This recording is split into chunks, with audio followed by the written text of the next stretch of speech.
أعوذ بالله من الشيطان الرجيم. Bismillahirrahmanirrahim. Alhamdulillah, pada kesempatan sore ini kita mengaji untuk mengetahui yaitu istilah-istilah dalam dunia Islam. Jadi selama ini kita sering mendengar istilah Islam, namun kita kadang tidak tahu arti atau maksud sebenarnya. Apa yang diungkapkan oleh pejabat itu, apa yang diungkapkan oleh ulama itu, apa yang diungkapkan oleh tokoh itu, kadang-kadang kita tidak mengerti. Maka melalui pengajian ini kita akan mengerti dari A sampai Z apa itu istilah-istilah Islam yang sering muncul. Maka pengajian ini penting untuk misalnya para pejabat yang ingin memperkenalkan istilah Islam, yang ingin mengungkapkan istilah Islam, para tokoh yang ingin berbicara tentang istilah Islam, para politisi, bahkan para aparat TNI, Polri bisa merujuk, bisa melihat referensi ini sebelum mengucapkan, atau jikalau ingin mengetahui istilah-istilah maka lihat di pedoman ini, insya Allah kita akan mendapatkan oh itu ternyata yang dimaksud. Oke, mari kita beralih ke pemahaman istilah agama Islam. Jadi istilah-istilah yang ada dalam dunia Islam, atau bahasa kerennya adalah ensiklopedia, kita buka di buku ini, walaupun sangat sederhana. Untuk ensiklopedia yang lengkap silahkan reverse ke buku-buku ensiklopedia terlengkap. Tetapi di sini adalah kita mengetahui istilah-istilah agama Islam yang sering kita dengar secara sederhana. Oke, kita mulai dari A. Sering kita mendengar alim, orang alim.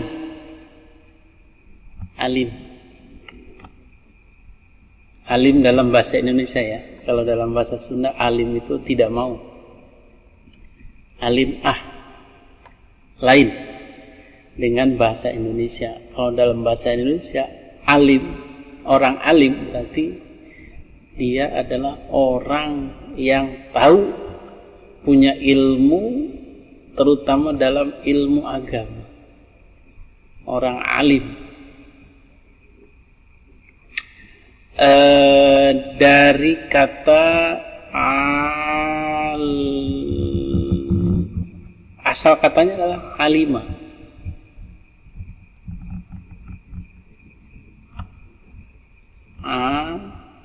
Alima.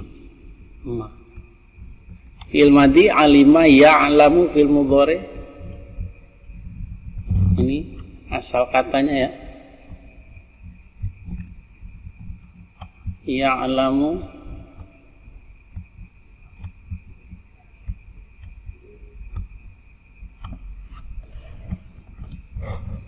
kemudian isim fa'ilnya adalah alim.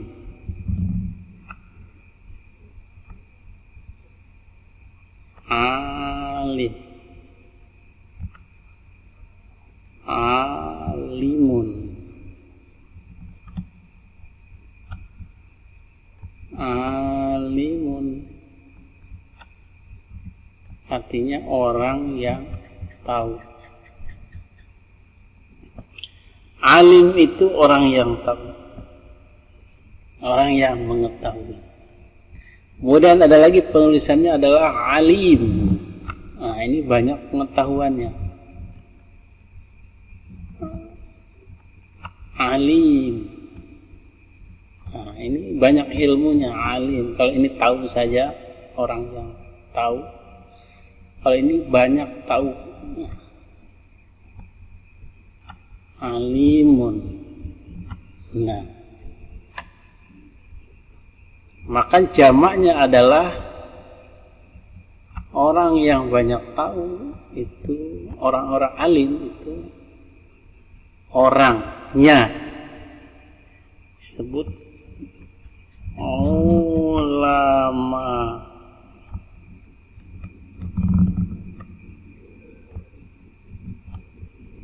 Ulama. Ini dia.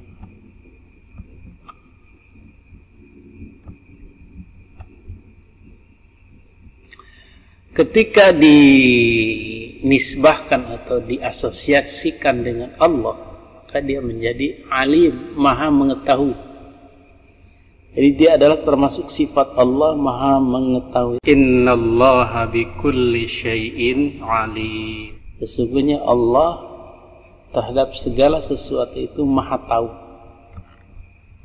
alim. Tetapi yang sering kita dengar adalah alim versi manusia, yaitu orang yang banyak ilmu agamanya, tahu ilmu agamanya. Ulama itu jamak dari alim. Tapi di kita sering ulama itu mereverse atau merujuk pada satu orang, seorang ulama besar, sebenarnya seorang alim besar. Tetapi dalam penyerapan bahasa Indonesia, ulama ini kadang kadang digunakan untuk single, sebenarnya jamak dia plural, tapi pemakaian sering menggunakan single, seorang ulama, seorang alim. Daripada seorang alim, banyak menggunakan seorang ulama. Jadi ada sifat Allah alim. Kemudian ada abadan abidin, menjadi abadi. Abadi itu dari kata Arab, ya, selama-lamanya. Abadi, selama-lamanya. Yang kedua adalah abidin.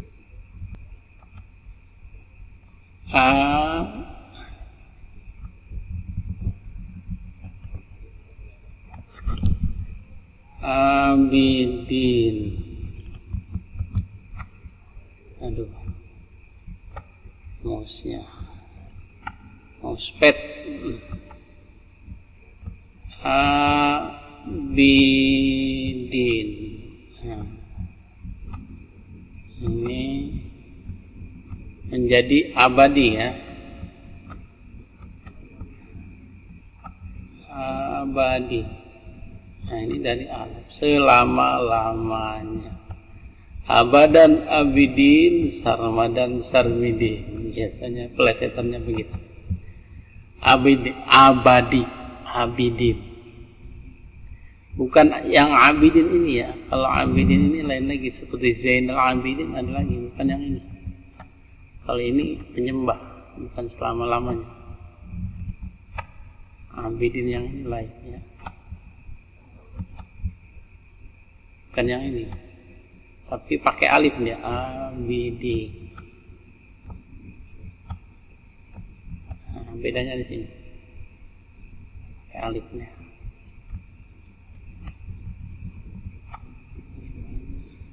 Oke, itu untuk selama-lamanya.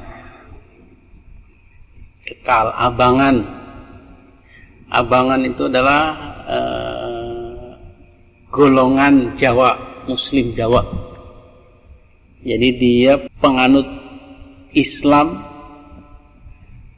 bersuku Jawa yang masih mempraktekkan kejawaannya. Jadi dia lebih sinkretis. Jadi memadukan antara Islam dengan Jawa. Jadilah abangan. Sedangkan santri yang non abangan, yang disebut santri, dia lebih ke Islamnya, walaupun budaya Jawanya masih ada, tapi lebih banyaknya adalah santri atau Islamnya. Jadi porsi kepercayaan, porsi ritual, porsi perayaan-perayaan dan lain-lain lebih banyak dari kejawaannya dibanding Islam, maka abang. Tapi untuk santri, porsi keislamannya lebih banyak, walaupun masih menggunakan ritual-ritual yang seperti selamatan, seperti ngeruat, seperti acara-acara pernikahan, kematian dan lain-lain, ada yang budayanya. Itu golongan abang. Kemudian ada lagi abdas. Abdas itu dalam bahasa Sunda dulu dipakai abdas. Reka mana? Abdas heula. Abdas itu berwudu. Jadi ambil air wudu itu namanya abdas. Tetapi sekarang jarang dipakai. Kemudian ada Abdul Qadir Al-Jailani, Syekh Abdul Qadir Al-Jailani, atau Abdul Qadir Al-Ghilani, ulama fikih. Jadi beliau ahli tasawuf yang tenarnya di Indonesia, yang dijadikan panutannya adalah dunia tasawuf, tarekat atau sufisme. Jadi beliau kutubir robani, jadi ahli tasawuf dunia. Hanya sering dihadorohi atau didoakan oleh para santri-santri ila hadrati Sultanil Aulia Syekh Muhyiddin Abdul Qadir Al-Jailani qaddasallahu sirrahul aziz. Jadi itu penghormatan kepada Syekh Abdul Qadir Al-Jailani. Haul-haulnya pun banyak diikuti ribuan, bahkan jutaan muslim di Indonesia. Beliau adalah kelahiran Iran, kemudian meninggalnya di Irak. Maka sering ada manaqib Syekh Abdul Qadir Jailani, wali. Beliau adalah wali besar, Sultanil Aulia, rajanya wali-wali. Nah, ini merupakan orang yang sangat disegani di kalangan NU. Manaqibnya sering dibacakan, kisah-kisahnya sering dibacakan, tetapi tanpa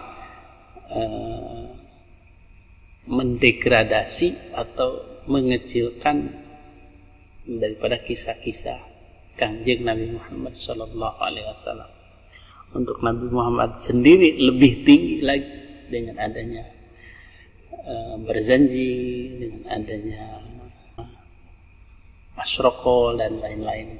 Banyak untuk memuja-muji Nabi Muhammad SAW. Kisah-kisahnya ada di kitab berjanji. Kemudian setelah itu baru Syekh Abdul Qadir Al-Jailani. Kemudian ada lagi nama istilah Abdurrahman bin Auf. Abdurrahman bin Auf ini adalah tokoh yang terkenal dengan kedermawanannya. Jadi salah satu tokoh yang dijadikan ikon oleh umat Islam sebagai orang kaya yang dermawan itulah Abdurrahman bin Auf. Jadi beliau itu salah satu dari 8 orang yang dijanjikan atau dijamin masuk surga. Jadi beliau adalah bisnismen, konglomerat yang sangat dermawan, penyokong Nabi dari sisi harta. Jadi duitnya nggak habis-habis. Ada terus. Dibelanjakan lagi, diinfakkan lagi, ada lagi. Jadi sistem infak beliau itu bukan menghabiskan harta, tapi menghasilkan harta diinfakkan, menghasilkan lagi diinfakkan, terus mengalir. Jadi bukan tipe yang punya harta infakkan habis kemudian dia bengong. Nah, bukan begitu. Abdurrahman bin Auf adalah seorang bisnismen yang keuntungannya mengalir kemudian diinfakkan terus mengalir. Kemudian ada Abdurrahman Wahid, dikenal dengan Gus Dur. Jadi nama beliau itu adalah Abdurrahman Wahid Ad-Dakhil. Dakhil, aslinya beliau itu adalah Abdurrahman Wahid Ad-Dakhil. Beliau adalah ketua PBNU, kemudian merupakan juga keturunan atau cucu daripada Syekh Hasyim Asy'ari, Syekhuna Hasyim Asy'ari, yang merupakan pendiri NU pertama. Beliau adalah kemudian menjabat sebagai ketua Tanfiziyah, ketua NU Nahdlatul Ulama. Kemudian beliau menjadi presiden yang keempat, yaitu ketika tahun 99 dan hingga 2001. Beliau adalah santri, kiai, kemudian menjadi presiden. Yang paling diingat orang adalah beliau ini tokoh toleransi, kemudian tokoh kebangsaan. Jadi tipikal NU seharusnya memang begitu. Dia toleransi, dia tasamuh, tawazun, dan lain-lain. Pegangan NU itu kemudian diterapkan oleh Kiai Haji Abdurrahman Wahid atau Gus Dur. Bagaimana dia memberikan ruang kepada Tionghoa, bagaimana dia memberikan ruang kepada umat non-Islam sehingga bisa hidup bersama dalam kenyamanan, dalam kesetaraan. Jadi beliau ini adalah tokoh ideal sebenarnya untuk pemikiran Islam di Indonesia. Walaupun banyak diantaranya yang penganut Islam garis keras, Islam yang ingin maju sendiri, Islam yang ingin menguasai Indonesia, merupakan tokoh yang melemahkan Islam. Karena perjuangan Islamis atau Islam primordialis atau Islam yang ingin menguasai Indonesia, di mata mereka Gus Dur adalah penghalang, karena selalu memberikan ruang kepada kelompok-kelompok lain untuk sama-sama menjabat atau sama-sama berkuasa. Tetapi idealnya untuk NKRI adalah pemikiran-pemikiran yang seperti itu. Jadi kita hidup di negara kesatuan Republik Indonesia dan tidak menjadikan Islam sebagai agama resmi, tidak menjadikan ajaran Islam sebagai ajaran untuk seluruh negara, maka tipe pemikiran yang harus dipelihara adalah pemikiran Gus Dur, walaupun sering berbenturan dengan para Islamis tadi. Tapi demi kemaslahatan umat Islam Indonesia, demi kemaslahatan negara kesatuan Republik Indonesia, maka pemikiran agama yang paling cocok hidup di Indonesia adalah pemikiran agama yang dibawa oleh Nahdlatul Ulama yang sudah dicontohkan oleh Bapak almarhum Abdurrahman Wahid atau Gus Dur. Jadi seperti itu. Kemudian ada lagi Abid. Dia seorang abid. Jadi abid itu yang ini dia. Abid.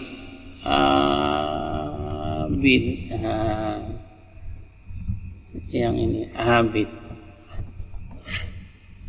Abid itu seorang penyembah. Zaman dulu hiduplah seorang abid, maksudnya orang yang kerjanya soleh, menyembah Allah terus, namanya abid. Atau istilah untuk seorang budak bagi tuannya, nah, itu sering juga diistilahkan abid.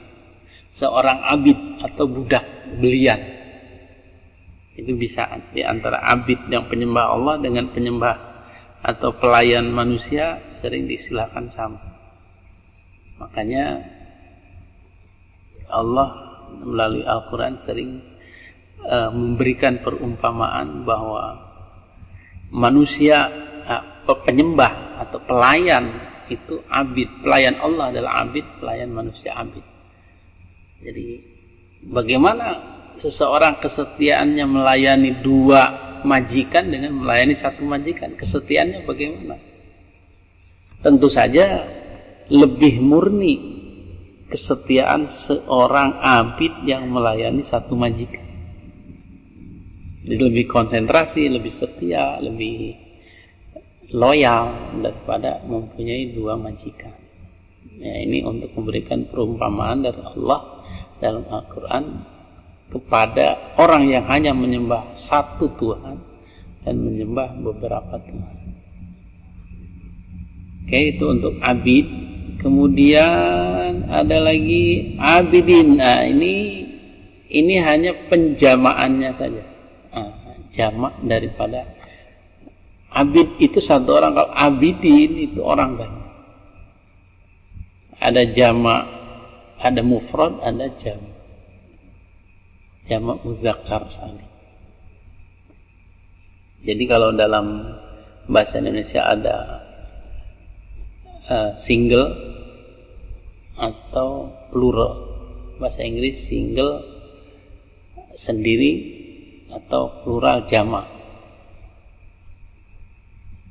Jadi hanya abid itu satu orang, abidin orang.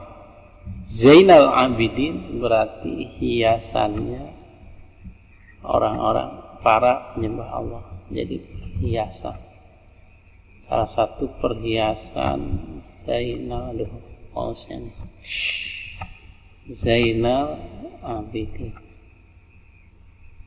Zainal abidin, abidin. Yang ini, yang tadi.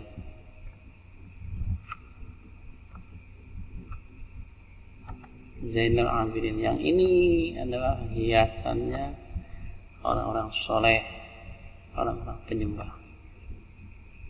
Kemudian ada Abraha, Raja Abraha. Nah, ini yang dulu sering dikisahkan, diceritakan adalah menyerang Ka'bah itu tahun 570 Masehi. Jadi pasukan gajah itu dipimpin oleh Raja Abraha.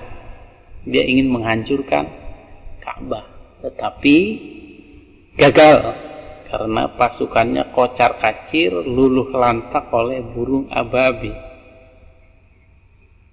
Jadi sudah dicatatkan dalam Al-Quran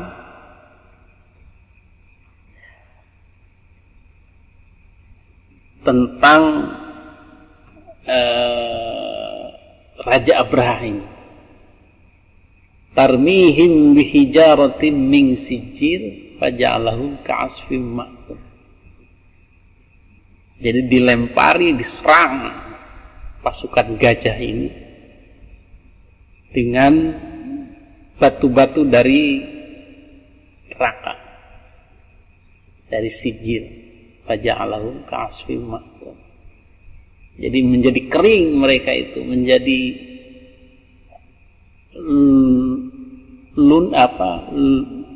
menjadi luluh lantak, seperti daun-daun yang diserang oleh kutu, diserang oleh serangga. Jadi mungkin saja meleleh badannya, mungkin tinggal tulang dan lain-lain.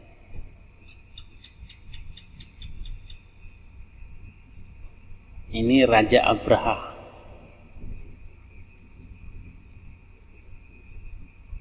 Tarmihim bihijaratin min sijil faj'alahum ka'asfim ma'kul. Alam tara kaifa fa'ala rabbuka bi ashabil fil. Apakah engkau tidak perhatikan apa yang Allah perbuat terhadap pasukan gajah? Tuhanmu bagaimana menangani pasukan bajai itu. Alam yaj'al kaidahum fi tadlil, rencananya gagal total. Warsala alaihim tayran ababil, dan Allah mengutus kepada mereka, menerjunkan kepada mereka tayran ababil, burung ababil. Jadi serang, hancurlah.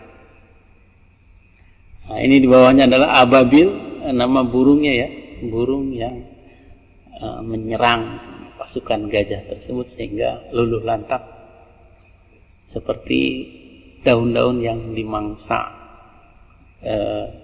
serangga. Jadi tidak ada daunnya, tinggal tulang-tulang. Kemudian ada lagi Abrahamik. Abrahamik itu Abraham atau Ibrahim. Abraham atau Ibrahim, sering disingkat Bram. Ibrahim itu adalah kakek yang sama, kakek dari keturunan Ismail, Ishak, Yakub, yang kemudian menurunkan Islam, Kristen, dan Yahudi. Jadi sebenarnya Islam, Kristen, Yahudi itu bersaudara, kakeknya sama, yaitu Bapak Ibrahim. Makanya disebut agama Abrahamik, agama-agama yang diturunkan dari kakek yang sama, yaitu Nabi Ibrahim. Maka disebut agama Samawi, agama Abrahamik atau agama Samawi. Jadi dulunya itu ya mereka bersaudara, menyebarkan agama-agama, kemudian datanglah Islam sebagai agama terakhir untuk menyempurnakan agama-agama yang dulu ada. Walaupun